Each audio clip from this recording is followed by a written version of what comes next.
এহতেসাবে আমি এহতেসাব শব্দটা তো আরবি, মানে তো বোধহয় আমরা বুঝি না, নাকি? কি সংশোধন? আরে এহতেসাব শব্দের মূল শব্দ হলো হিসাব। ইয়াউমা ইয়াকুমুল, কোরআন শরীফের অনেক জায়গায় হিসাব শব্দটা আছে। হিসাব মানে কি? লাভ ক্ষতির মূল্যায়ন করা। কি লাভ ক্ষতির মূল্য? হিসাব মানে হিসাব, নাকি? মূল শব্দটা হিসাব। হিসাব এটা কোরআনের শব্দ, অনেক জায়গায় শব্দটা কোরআনে আসছে। তো হিসাব আমাদের নিতে হবে। হ্যাঁ, কি জন্যে?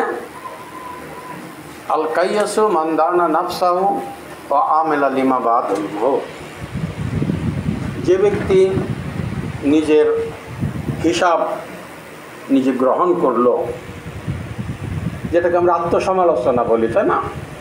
আত্মসমালোচনাটা হিসাব। তো দিন শেষে আমরা কি করি? আমি কয়টা সওয়াবের কাজ করছি আর কয়টা গুনাহের কাজ করেছি, আর আমার উপর কি দায়িত্ব ছিল, আমি কতটুক পালন করতে পারছি আর কতটুক পারি নাই।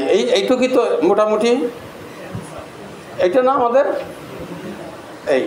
আমাদের যে কি আত্মসমালোচনা আছে না রিপোর্টের মধ্যে?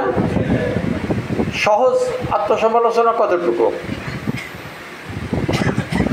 সারাদিন আমি কতটুকু গুনার কাজ করেছি তার জন্য ইস্তেগফার করা, কতটুকু ভালো কাজ করতে পেরেছি তার জন্য শুকর করা, কোনটা পারি নাই তার জন্য আবার আল্লাহর কাছে সাহায্য চাওয়া, যে আল্লাহ আজকে তো এটা পারি নাই, আমি যেন কালকে এটা পারি।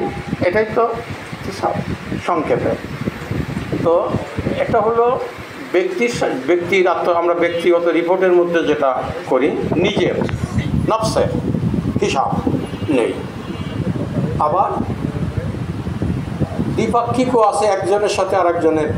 হ্যাঁ, আবার সামষ্টিকও আছে, আছে না?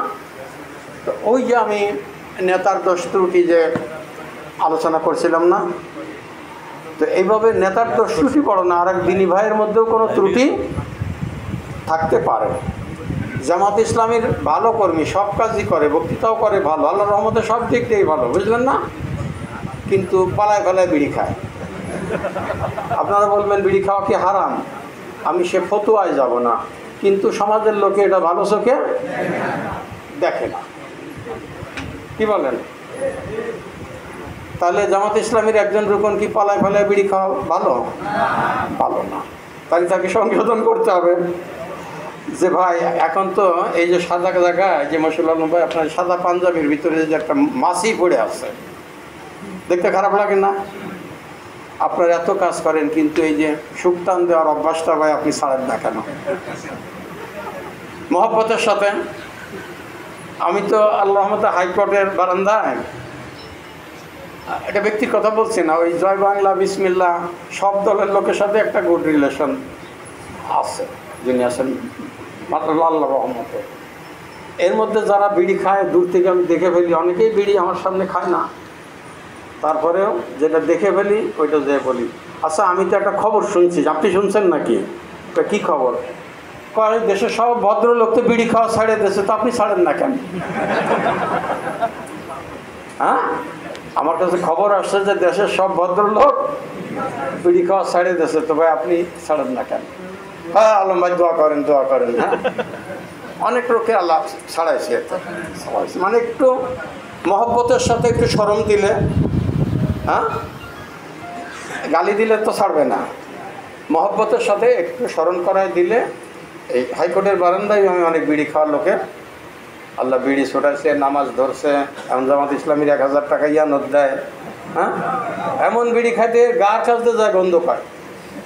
হ্যাঁ, তো এখন এইভাবে আমার সংগঠনের মধ্যেও যদি কারুর কোনো, আমি খালি বিড়ির উদাহরণটাই দিলাম, তাই না? আরও অনেক থাকতে পারে। আপনার কাছে খবরও আসতে পারে যে উনি পরিবারের সদস্যদের সাথে ভালো ব্যবহার, বাড়ির মধ্যে গেলেই এদিকে থাকে বিড়ালের মতো আন্দোলনের মধ্যে চুপচাপ ভদ্রলোক, এই বাড়ির দরজা খুললেই গোলাপান্ডে গালি দিতে শুরু করে, বাঘ হয়ে যায়। আছে দুই একজন আপনারা টের পান না, আমাদের কাছে তো বিচার আচার আসে, বিচার আচার আসে না যে আপনার ভাই তো আপনাদের কাছে খুবই ভালো, কিন্তু আমাদের তো ভালো বলতে পারি না, কেমন? তো এগুলো দৃষ্টি আকর্ষণ করে, হ্যাঁ, তো আপনাদেরকে পারস্পরিক আত্মসমালোচনা যেটা, সেটা করতে হবে।